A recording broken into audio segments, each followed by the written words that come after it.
సముద్రంలో ఆచూకీ కనిపించకుండా పోయినటువంటి 7గురు మత్స్యకారులు అయితే ఈరోజు వారి సగ్రామైన అల్లవరం మండలం ఓడల రేవుకి అయితే అటు ప్రజాప్రతినిధులు అధికార యంత్రాంగం అంతా కూడా క్షేమకరంగా చేర్చారు. మనతో పాటు కొల్లాటి శ్రీనుబాబు కుటుంబం ఉంది. ఒకసారి విజువల్స్లో చూస్తే ఈయన శ్రీనుబాబు సోదరుడు, వదిన, భార్య, ఇద్దరు పిల్లలు.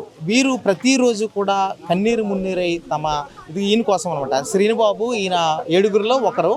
ఈయన వేటకు వెళ్ళిన క్రమంలో సముద్రంలో ఆచూకీ కనిపించకుండా పోయిన నేపథ్యంలో కుటుంబం అంతా కూడా రోధిస్తూ కన్నీరు మున్నీరైంది. ఒకసారి సోదరులతో మాట్లాడదాం. ఆ రోజున మనతో మాట్లాడారు, ఒకసారి మాట్లాడదాం. ఈ రోజు నీ తమ్ముడు క్షేమకరంగా వచ్చాడు, ఏం చెప్తాం? నిజంగా మా కుటుంబం కాదండి, 7 కుటుంబాల్లో కూడా మంచి పండగ చేసుకుంటే అంత ఉందండి.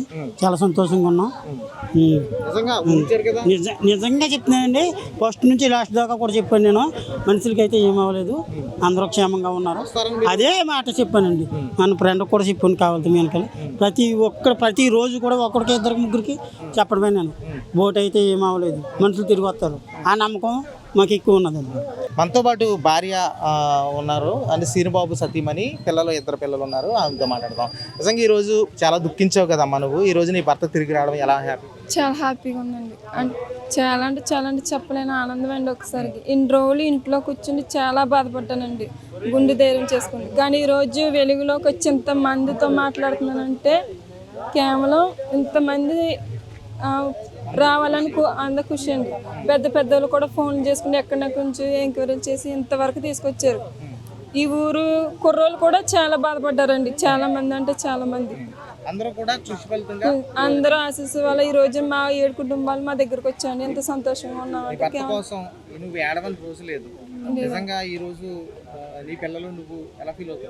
చాలా హ్యాపీగా ఫీల్ అవుతుందండి. వచ్చిన వెంటనే కారు దిగిన వెంటనే ఎక్కడ లేని ఆనందం వచ్చిందండి. ఒక్కసారిగా ఒక గుండె ధైర్యం బరువు దిగినట్టు అనిపించింది. ఒక కుటుంబం మళ్ళీ తిరిగి వచ్చినట్టు, ఒక బాధ్యత తిరిగి వచ్చినట్టు అనిపించిందండి.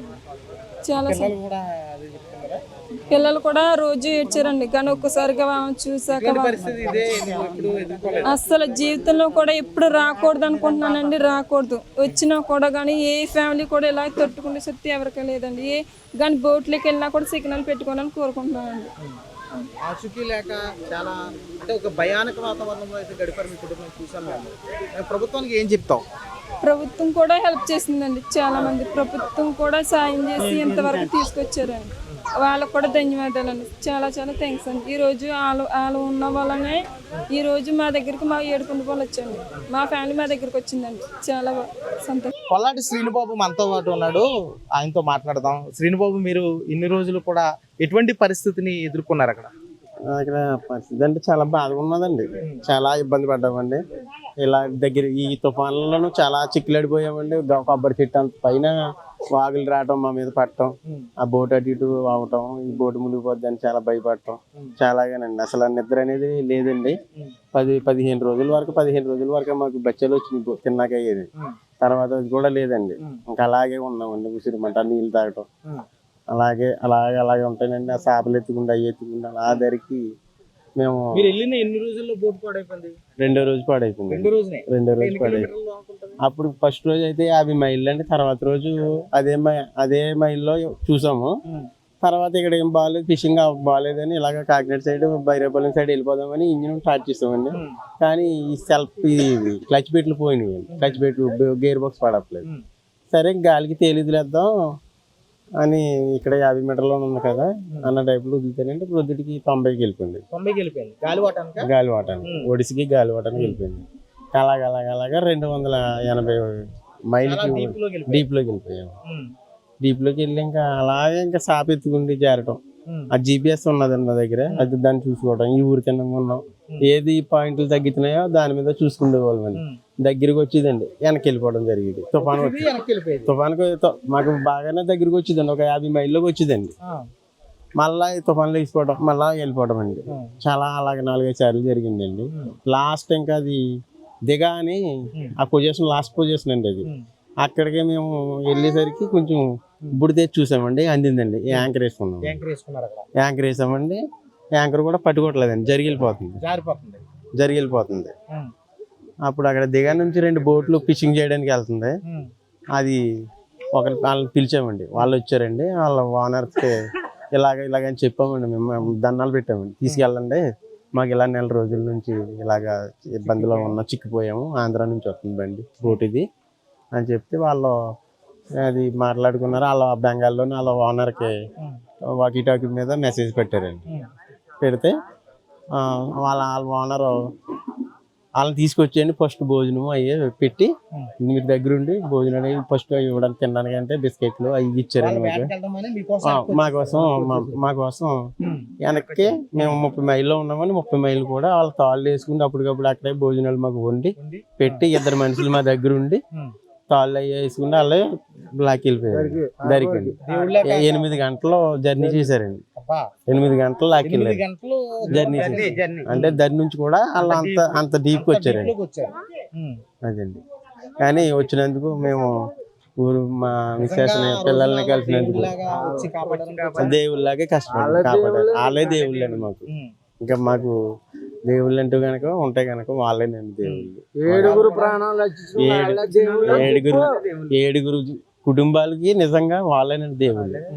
తర్వాత వాళ్ళు తీసుకొచ్చి వాళ్ళే తీసుకొచ్చారండి. అక్కడ వాళ్ళు కూడా మాకు బాగా సపోర్ట్ చేశారండి. వచ్చిన వెంటనే హాస్పిటల్ తీసుకెళ్లారు, వైద్యం చేశారు, భోజనం పెట్టారు, అన్ని మాకు పడుకోవడానికి సౌకర్యం అన్ని చేశారండి. స్నానాలకి దేనికి ఫుడ్కి కానీ దేనికి అసలు బాగా చూసుకున్నారండి. నిన్న అదే గవర్నమెంట్ ఎంప్లాయీ మీద గవర్నమెంట్ తీసుకొచ్చి వెహికల్ మీద తీసుకొచ్చి ఇక్కడ చాలా బాగా స్పందించిందండి. చాలా సరేనండి. ఓడల నుంచి సముద్రంలోకి వేటకు వెళ్లి ఆచూకీ లభ్యం కాని పరిస్థితుల్లో ఆ కుటుంబం ఎంత ఆవేదన చెందిందో మనం అందరం చూసాము. అయితే అదృష్టవశాత్తు పశ్చిమ బెంగాల్లోని తీరానికి 30 కిలోమీటర్ల దూరంలో వీరు ఆచూకీ లభ్యమైంది. అధికారులు అదేవిధంగా ప్రజాప్రతినిధులు అంతే చొరవ చూపించి వారిని అయితే క్షేమంగా ఈ రోజైతే ఓడల రేవు తీరానికి చేర్చిన నేపథ్యం కనిపిస్తుంది. ఇప్పుడు మీరు విజువల్స్ చూస్తున్న ఈ కుటుంబం మీరు చూసే ఉంటారు. తన అన్న కోసమేమో ఈ చెల్లెలు, భర్త కోసం భార్య, కుమారుడి కోసం తల్లి ఎంత ఆవేదన వ్యక్తం చేశారో మనం చూసాం.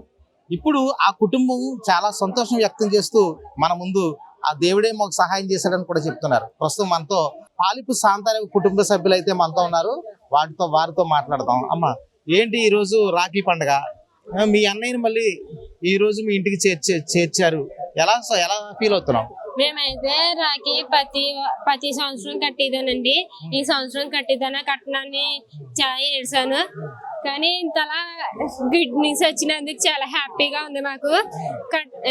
ఇంతలా రాఖీ పౌర్ణమి రోజున వచ్చినందుకు మా అన్నయ్యలు అయ్యి 7 క్షేమంగా వచ్చినందుకు మాకు చాలా ఆనందంగా ఉంది. రాఖీ కట్టినందుకు కూడా మాకు చాలా ఆనందంగా ఉంది. కట్టానండి, మీడియా ముందే కట్టానండి. ఇంతలా వస్తారో రారా అనుకున్న భయంగా ఏడుతా ఉన్నాం. మాకు తెలిసిన కానీ చాలా ధైర్యంగా లేకుండా ఉండిపోయా. ఇంటి పక్కన వాళ్ళు ఎంత చెప్పినా మా తిరిగి రారు అన్నారు. మేమైతే ధైర్యంతో మేము ఉన్నాం. మా ధైర్యంతో మేము ఉండేలా ఉంటే తర్వాత మాకు గుడ్ న్యూస్ అందింది. చాలా హ్యాపీగా ఉంది. చాలా ఆవేదన వ్యక్తం చేస్తావు. మా ఛానల్లో కూడా చాలా కన్నీరు కారుస్తూ కూడా ప్రాధాన్యపడ్డావు. ఈ రోజు హ్యాపీగా క్షేమంగా వాళ్ళు రావడాన్ని ఎలా? మేమైతే ఇంకా హ్యాపీనెస్ ఎలా చెప్పాలో తెలియదు. మేమైతే చాలా హ్యాపీగా ఉన్నాం. నేను దేవుడికి అయ్యి అందరి దేవుళ్ళకి మొక్కుకున్నాం. మేమైతే ప్రతి దేవుని మొక్కుకోకుండా లేము. చెల్లిగా ఏం చెప్తావు అన్న కోసం? చెల్లిగా అంటే ఇంకా అన్నయ్య మా అన్నయ్య కష్టం వచ్చినా చెల్లిలా చూసుకునేవాడు. అలాంటి వాడు లేడు అంటేనే ఎంత బాధగా ఉందో తర్వాత మాకు మొన్నే తెలిసింది. ఇంత మా అన్నయ్య చూసుకునేవాడు కాబట్టి ఇంత అలా లేడు అన్నగానే మాకు చాలా బాధగా ఉంది. కానీ ఒకసారి వచ్చారని గుడ్ న్యూస్ విన్నాగానే చాలా హ్యాపీగా ఉంది. చెప్పమ్మా, పాపను పట్టుకుని చాలా ఆవేదన వ్యక్తం చేస్తావు. ఈ రోజు నీ భర్త మళ్ళీ తిరిగి వచ్చాడు, ఎలా ఫీల్ అవుతుంది? చాలా ఆనందంగా ఉందండి. మాట్లాడాలి ఎందుకంటే హ్యాపీ కదా.